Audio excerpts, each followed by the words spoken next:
By reading these 3 books, I have gotten more done on my YouTube channel in the past week than I have in the entire past year. In this video, I will share 3 chapters from each of the 3 books that helped me turn my mindset around and actually start working. The first book that I read, which dramatically changed everything for me, was Deep Work by Cal Newport. This is honestly one of the most valuable books I have ever read.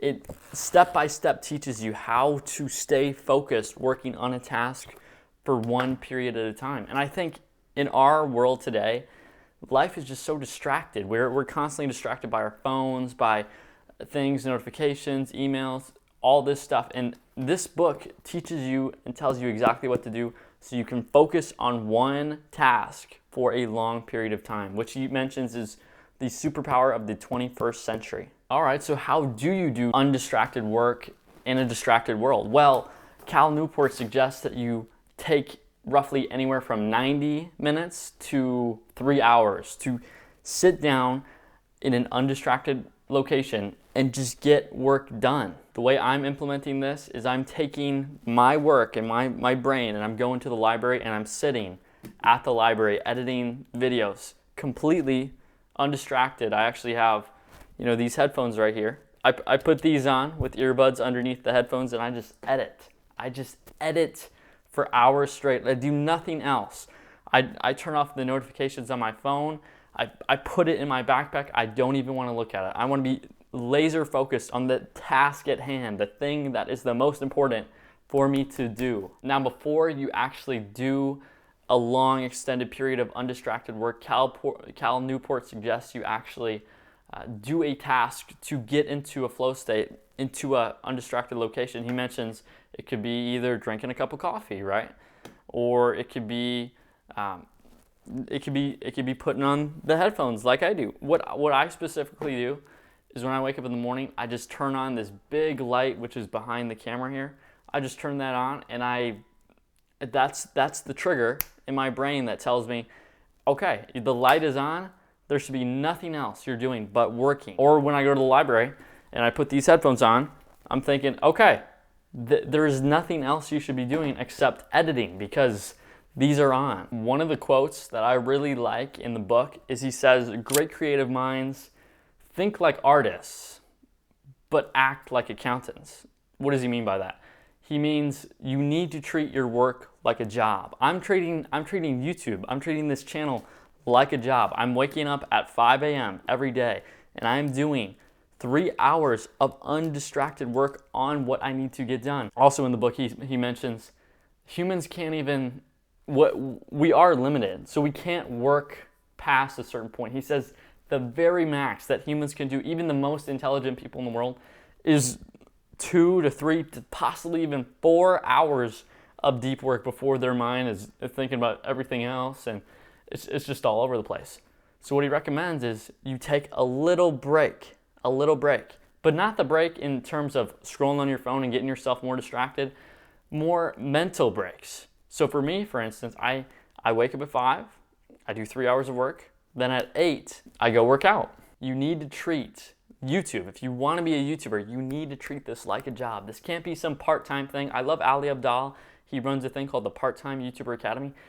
If you really want to take this serious, you have to do it full-time. You have to treat it like a job. If you want to be, I kind of want to do it here and there, I just want to make fun videos, fine, that's whatever, do part-time. But this is for people who want to be a YouTuber, who want to do it full-time. You need to treat it like a job. The second point that he brings up in the book is embracing boredom. He talks about how your ability to concentrate is like a muscle in the gym.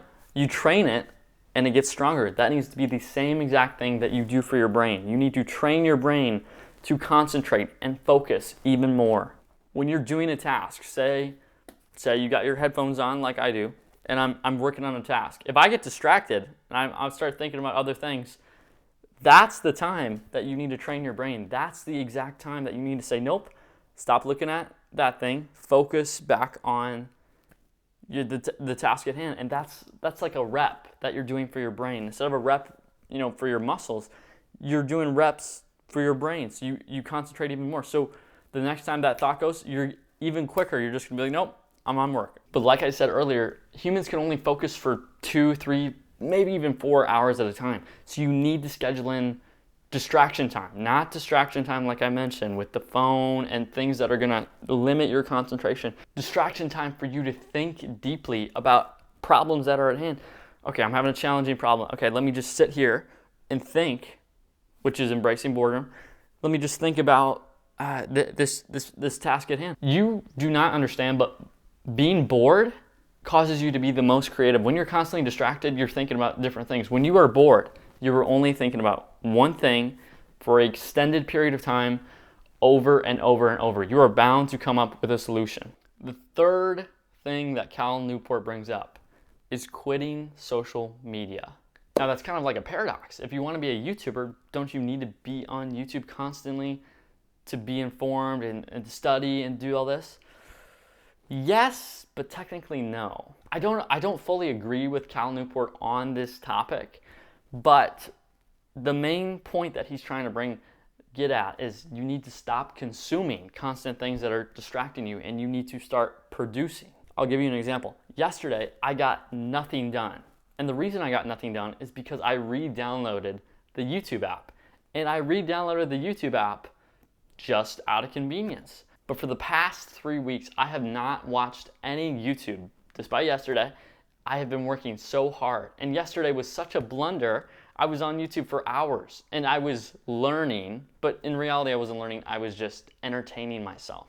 When you become a YouTuber, you need to treat it like a job and stop consuming, start producing. Social media, not even YouTube, but Twitter and Instagram, it limits your capability to do deep work because you are constantly distracted. As a YouTuber, down the line, you will have to use Twitter, Instagram to connect with people and just things like that. That's just how it works. But you don't have to be on it 24 hours a day. The main thing you should be focused on is making videos because that's what elevates you from everybody else. If you only focus on making videos, just making good videos, and everybody else is like, okay, I need to post on Twitter, I need to post on Instagram, I need to talk to people, you will go way higher than the competition. That's just how it works. If I could leave you with one final thing from the Deep Work book, Cal Newport has a quote, and I'm gonna read it here. He says, social media, it's just a product designed by a company, by a private company, to collect your personal information and attention and sell it to other companies. That's all it is. That's all it is. So when you try to think like, oh, social media is something where I connect to people, it's just a product. It's just a product, and because it's free, they're using you. They're using your personal information and your attention, and they're making money off it. So I just hope you understand that. The second book we are going to talk about is The Subtle Art of Not Giving an F. Now, this book is extremely counterculture. It goes against the norm in everything it says, and I think that's for the best. Here's why. One of the chapters talks about don't try. Don't try. And what does he mean by don't try? You need to be comfortable as a YouTuber with being different. Most people don't want to be different. They want to be like everybody else. But you need to have a mentality that, yeah, it's okay that I'm different. It's okay that I'm not like this guy. I'm not like this guy. And that's kind of what this book talks about. And when you become different, you're going to face adversity from lots of different things, whether that be in real life or online or things like that. To overcome the adversity that you face, your why, the why you're even doing this in the first place, needs to be greater than the adversity that you face everywhere. And because you're an adult, I assume, you're mature. But maturity only comes from choosing what you need to care about. And if you care about everything, that means you're immature. Children care about everything. They care about how am I perceived, how am I looked, that's childlike behavior. That's childlike behavior. And maturity, being mature is, okay, I'm choosing to care about this. I'm not choosing to care about this. When you're mature, you need to choose what to care about. Very little things, and everything else you should not care about. And this comes into the next chapter of, you're just not special. We're sold online this version of a positive mindset, that we always need to be positively believing that we can accomplish anything we set our mind to. The harsh truth is that adversity and failure they're necessary for producing a strong mind. The same can be true for problems.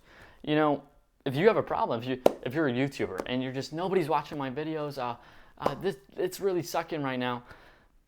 I hate to say it, but tons of other people have that problem. You're not special. You're not the exception. Everybody else is suffering that problem. You're not special. Social media tends to show us exceptional people doing exceptional things.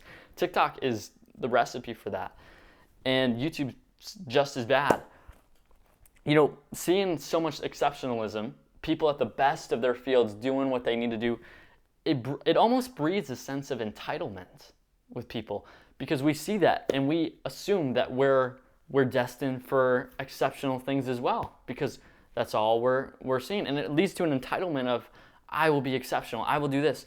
I hate to break it to you, positive thinking gets you nowhere, okay? Action is what takes place. The entitlement leads to you positively thinking that you are exceptional without doing the work that it takes to get there.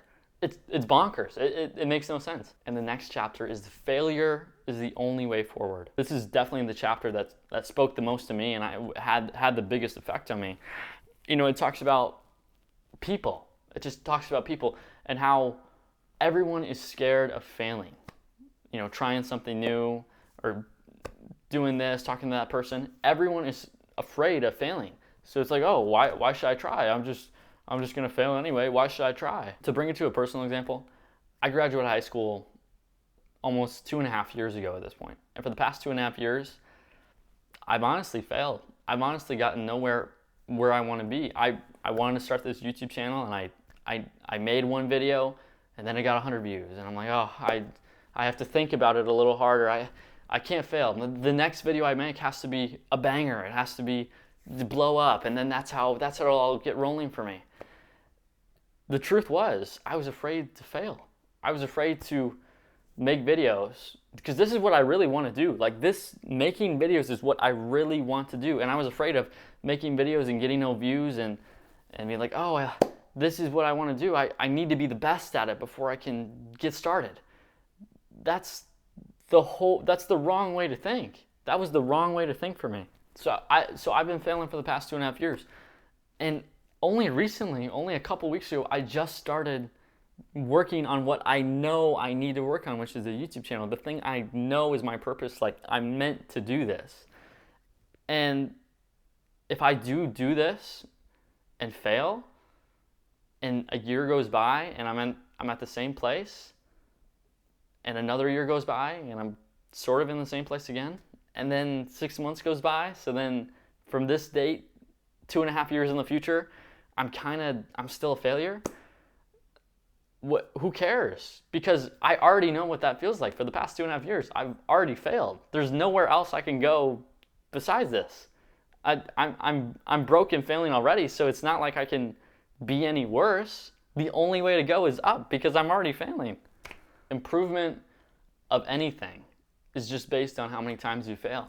Everyone brings up this example, and I don't want to beat a dead horse here, but Mr. Beast, you know, he made bad videos for years. He made them for 2 years, and he failed. I'm sure he failed along the way. Those videos, they didn't turn out, they didn't do good, and they failed. For years, he failed. Until finally, he didn't. Improvement of anything is just based on how many times you've failed. Pain is a part of the process. You know, if you chase highs to cover up that pain, you're never going to generate the motivation to change. Life is about not knowing how to do something and then doing it anyway and figuring it out along the way. That's how you learn. That's how all of life is. So I'm telling you, don't just sit there. Do something. If you want to become a YouTuber, do it today. Make a video, no matter how bad it is. Action leads to inspiration, which leads to motivation, not the other way around. You don't wait to be motivated to do it, which is what most people do. They wait to be motivated, and then they become inspired, and then they take action. Do not do that. Action, inspiration, motivation. And the third and final book is called The 50th Law by 50 Cent and Robert Greene.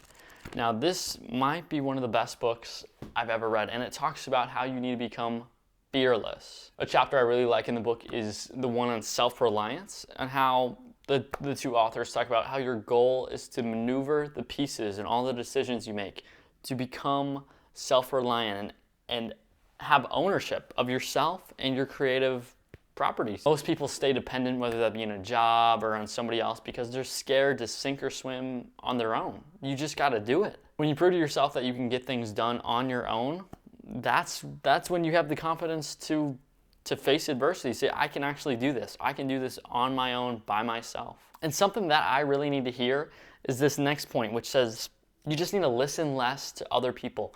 Focus on the intuition in here, and it'll make a difference. It'll develop that habit of self-reliance, which is what something you so desperately need. The next part is about respecting the process. Learn to endure the constant hours and practice of drudgery, and that's how the only way you master your craft. And yes, it will be boring, but the thing is 99% of people are gonna crave distraction away from the boardroom. Okay, I'm bored, let me whip out my phone, right? You need to be bored, and just like the Deep Work book talks about, you need to focus. You need to focus on one task and get really, really good at it. And the way you do that is you develop mental discipline on a larger goal. Develop a higher tolerance for repetitive tasks, recording, editing, stuff that seems like a waste of time. Develop a higher tolerance for it, because in the end, you have to realize there are no shortcuts to this. There are none. It's gonna take years. It's gonna take you doing the same thing every day over and over and over and over. There are no shortcuts. Understand that. And the last point I took away from this book is confronting your mortality. Now I know this is a deep topic, and the video you clicked on was how to become a YouTuber by reading 3 books. But this is something you really gotta take into mind. You gotta realize if you're not doing what you wanna do, you gotta realize you got limited time on this earth. Your days are numbered. And if you are able to switch that on in your brain, you will have a sense of urgency on what's really important in your life. Attaining certain goals should be your purpose and direction for everything you do. And yes, this is a little bit deep, but if you overcome the fear of death, of the fear of just dying, then what's the fear of starting a channel and failing? If this doesn't turn out in 2.5 years, what's the point? I'm already at the bottom. I'm already failed. I'm already broke. So what's the point? Who cares? And if I could leave you with one quote from the book, which I really like, it is this one from 50 Cent. The greatest fear that people have is just the fear of being themselves. That is the one thing that makes you unique. So stop running away from that and start using it. That's all for me. I hope you enjoyed this video. Click on another one, and I will see you guys in the next video.